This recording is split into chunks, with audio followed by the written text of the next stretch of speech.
Welcome to the deep dive. Today, we're basically giving you a shortcut, a really actionable checklist. It's pulled right from the source material, and it's designed to help you instantly spot those scam luxury websites, before you even think about pulling out your wallet. That's so important. It's easy to get fooled by a really slick website, right? Yeah, yeah. Especially if they're flashing these huge discounts. But just because it looks good doesn't mean it's legit. We've got to look deeper than just the homepage gloss. Okay, yeah, makes sense. So let's dig into this. First big red flag you mentioned is sort of the external validation piece. Like, real businesses, they leave tracks online. So if I search for a brand on Google or maybe Instagram and just nothing comes up, is that a bad sign? Oh, absolutely. A huge one. Real brands, especially established ones, they just don't exist in some kind of digital void.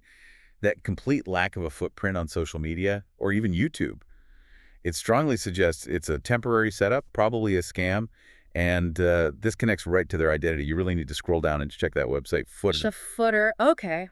What am I looking for there? Well, the essentials, the actual company name, terms of service, a privacy policy. If that stuff is missing or maybe the links are broken, highly suspicious. Right. And you mentioned a domain lookup too. Is that complicated? Not at all. It's super fast. Yeah. Just search online for WHOIS domain lookup, pop in the website address, it'll see when the site was registered. If it just popped up last week and has 0 independent reviews anywhere, yeah, probably not a real luxury seller. Okay, so if they're hiding who they are legally, I'm guessing they hide how they operate too. Precisely. That lack of transparency often extends to their logistics.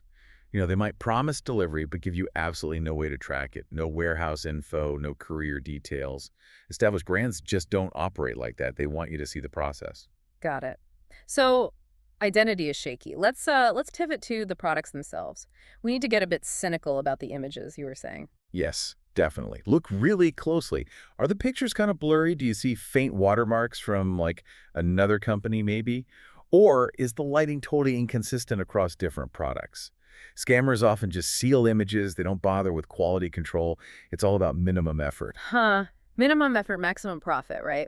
And that probably shows up in the pricing too. I think the sources mentioned a specific pattern, that 0.99 thing. Spot on. That's another huge tell. If almost everything on the site is weirdly cheap and tons of different items all have the exact same price, especially ending in 99, like 49.99, 99.99, it strongly suggests they're using some kind of pre-made fake listing template. Real businesses have varied pricing based on, actual inventory and costs. Okay, good heads up. And before we even think about clicking buy, there are a couple of technical checks. The little padlock icon first. Yes, the SSL padlock. Basically, it means your connection is encrypted, secure. If your browser flags it as not secure, just leave. They haven't bothered with the most basic security step. And second, quickly check it on your phone.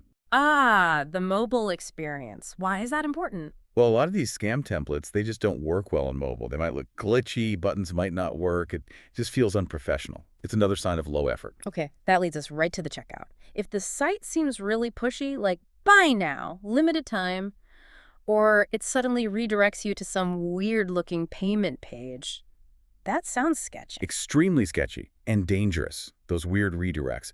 They often bypass standard security.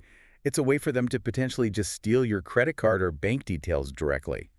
High-pressure tactics are a classic sign. Which brings up reviews. What if the site itself has, hundreds of glowing 5-star reviews? Can't I trust those? Honestly, no. You have to be really skeptical of reviews that only live on that site. They're often fake, maybe sound repetitive, or just too perfect. You need to look for proof outside their control. Search for the brand name plus reviews or scam. Look for real customer photos, unboxing videos on YouTube, forum discussions. Independent proof is key. So wrapping this up for everyone listening, what's the main takeaway? It really sounds like asking critical questions. If a deal looks way too good to be true. It almost certainly is.